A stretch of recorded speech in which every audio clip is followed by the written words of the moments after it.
আমরা দেখেছি যেটা ভানুয়াত নাগরিকত্ব ওনার রয়েছেন এবং হলফনামায় এই দ্বৈত নাগরিকত্বের বিষয়টা গোপন করা হয়েছে। ফলে আমরা এই জন্য কোর্টে গিয়েছি যে বিজ্ঞ আদালত এই বিষয়ে আরো অনুসন্ধান করে তারা এই বিষয়ে যে আইন রয়েছে সংবিধান অনুযায়ী তারা রায় দিবেন। নাহিদ ইসলামের কতগুলা বিলবোর্ড, কতগুলা ব্যানার, ফেস্টুন ছিঁড়ে ফেলা হয়, নামিয়ে ফেলা হয়। ফলে এটা দেখলেই বোঝা যায় যে নাহিদ ইসলামের আসনে যদি এই অবস্থা হয় তাহলে সারা বাংলাদেশের আসনগুলোতে কি হবে। আপনারা ইতিমধ্যে জেনেছেন যিনি ঢাকা 11 আসনে আমার প্রতিদ্বন্দ্বী জনাব এম এ কাইয়ুম, বিএনপি ধানের শীষের প্রতীক থেকে আমরা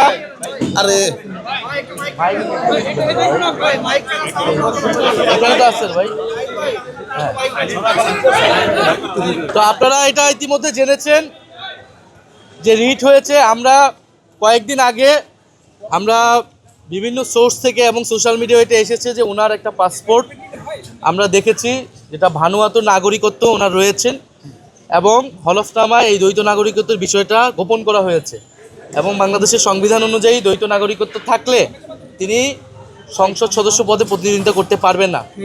এবং যেহেতু ইলেকশন কমিশনের যে সময়টা ছিল আপিল করার, সেটার পরে আমরা এই তথ্যটা পেয়েছি, ফলে কোর্টে যাওয়া ছাড়া এটা উপায় ছিল না।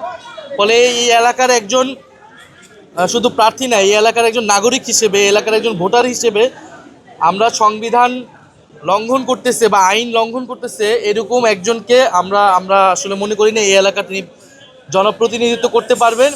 ফলে আমরা এই জন্য কোর্টে গিয়েছি যে বিজ্ঞ আদালত এই বিষয়ে আরও অনুসন্ধান করে তারা এই বিষয়ে যে আইন রয়েছে সংবিধান অনুযায়ী তারা রায় দেবেন এবং আমার পক্ষ থেকে আমাদের আইনজীবী ফোরাম যারা রয়েছে তারা এই বিষয়ে কোর্টে রিট করেছে। আমরা তো আইনের শাসন চাই, ফলে আইন যেটা বলবে, এখন আমরা বিভিন্ন সোর্স থেকে এটা ভেরিফাই করেছি, এখন এটা বাকিটা আদালতের বিষয়। তারা যাতে এইটা আসলে সম্পূর্ণ সত্যতা নিশ্চিত করে যেটা সত্য, যেটা ন্যায়, যেটা আইনসঙ্গত, আমরা সেই ফলাফলটা যাচ্ছি। এটা কার পক্ষে বা বিপক্ষের বিষয় না। আপনি যদি প্রতিদিন শুধু দেখেন যে ঢাকা 11তে আসনে আপনারা চাইলে আমরা একটা রিপোর্ট আপনাদের দিতে পারবো যে প্রতিদিন নাহিদ ইসলামের কতগুলা বিলবোর্ড, কতগুলা ব্যানার, ফেস্টুন ছিঁড়ে ফেলা হয়, নামিয়ে ফেলা হয়।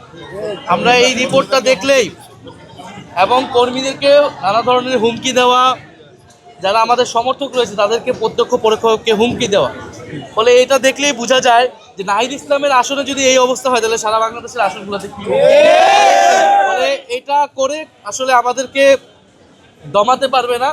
মানুষজন এটাতে আরও ক্ষুব্ধ হচ্ছে এবং মানুষজন আমাদের পক্ষে আরও বেশি নামতেছে এবং মানুষজন আসলে এই ধরনের কোনো ভয়ভীতির তোয়াক্কা না করে 12ই ফেব্রুয়ারি ভোট কেন্দ্রে আসবে এবং ইনশাল্লাহ 11 দলীয় জোট এবং সাপলাকলের এইখানে বিপুল ভোটে আমরা এখানে আমাদের পক্ষে আমরা ফলাফল পাবো।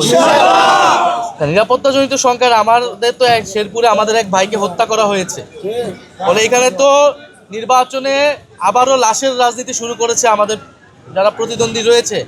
মানুষকে হত্যা করে লাশের উপর দিয়ে তারা নির্বাচনে জয়ী হতে যাচ্ছে। সেই আগের আমলে, আওয়ামী আমলে আমরা যা যা দেখেছি তার সব কিছুই কিন্তু আবার দেখতেছি আমরা ফিরে আসতে, এবং 12ই ফেব্রুয়ারি ভোট কেন্দ্র দখল যে হবে না তারও আসলে কোনো নিশ্চয়তা আমরা পাচ্ছি না। ফলে সেইটা আসলে চেষ্টা করেও লাভ হবে না, কারণ আমরা এবার ঐক্যবদ্ধ আছি। 12ই ফেব্রুয়ারি ইনশাল্লাহ আমরা আমাদের জনগণের যে ভোটাধিকার, সেই ভোটাধিকার আমরা রক্ষা করে আমরা 12ই ফেব্রুয়ারি ঘরে বেরবো। নির্বাচন কমিশনের কাছে আমরা অভিযোগ দিয়েছি, অন্তত 3-4 বার অভিযোগ দিয়েছি এই ব্যানার ফেস্টুন ছাড়া তারা কোনো ব্যবস্থা নেয় নাই।